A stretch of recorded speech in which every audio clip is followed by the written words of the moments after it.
আসসালামু আলাইকুম। মুসা আলাইহিস সালাম একবার আল্লাহ তাআলাকে জিজ্ঞাসা করলেন, আমার অনুসারীদের মধ্যে সবচেয়ে বড় পাপী কে? আল্লাহ তাআলা একটি নির্দিষ্ট পথের দিকে দেখিয়ে বললেন, এই পথ দিয়ে যে সবার আগে অতিক্রম করবে সেই হচ্ছে সবচেয়ে বড় পাপী। আল্লাহ তাআলার কথা অনুযায়ী মুসা আলাইহিস সালাম বসে দেখতে লাগলেন। কিছুক্ষণ পর দেখলেন এক ব্যক্তি এক ছোট বাচ্চাকে কোলে নিয়ে রাস্তাটি অতিক্রম করছে। তিনি সাথে সাথে বুঝে ফেললেন ওই হলো সবচেয়ে বড় পাপী। এরপর তিনি আল্লাহ তাআলাকে আরও একটি প্রশ্ন করলেন, হে আল্লাহ, আমার অনুসারীদের মধ্যে সর্বাধিক ভালো মানুষটি কে? আল্লাহ তাআলা উত্তরে বললেন, সন্ধ্যা হওয়ার সাথে সাথে ওই রাস্তায় একই রাস্তা দিয়ে যে ব্যক্তি অতিক্রম করবে সেই হচ্ছে সর্বাধিক ভালো মানুষ। মুসা আলাইহিস সালাম সূর্য ডুবার অনেক আগ থেকেই বসে রইলেন।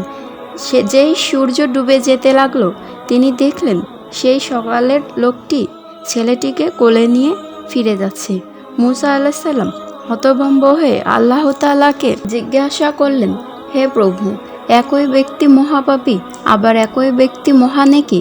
আল্লাহ উত্তরে বললেন, হে মুসা, ওই ব্যক্তি সকালে যখন তোমার সামনে দিয়ে তার ছেলেকে নিয়ে জঙ্গলে প্রবেশ করছিল তখন কোলের ছেলেটি বাবাকে জিজ্ঞাসা করেছিল, আচ্ছা বাবা, এই জঙ্গলটি কত বড়? তিনি উত্তরে বললেন, অনেক বড়। ছেলেটি আবার প্রশ্ন করল, আচ্ছা বাবা, এই জঙ্গলের থেকে বড় আর কিছু নাই? বাবা উত্তরে বলল, হ্যাঁ আছে তো, জঙ্গলের থেকে পাহাড়গুলো অনেক বড়। ছেলেটি আবার বলল, এই পাহাড় থেকে বড় আর কিছু নাই? তখন বাবা বলল, হ্যাঁ আছে, এই পাহাড় থেকে আকাশ অনেক বড়। ছেলেটি আবার বলল, আকাশ থেকে বড় কিছু নাই? বাবা বলল, আছে, আমার পাপ। ছেলেটি তখন বলল, তোমার পাপ এই আকাশের থেকেও অনেক বড়? বাবা বলল, হ্যাঁ।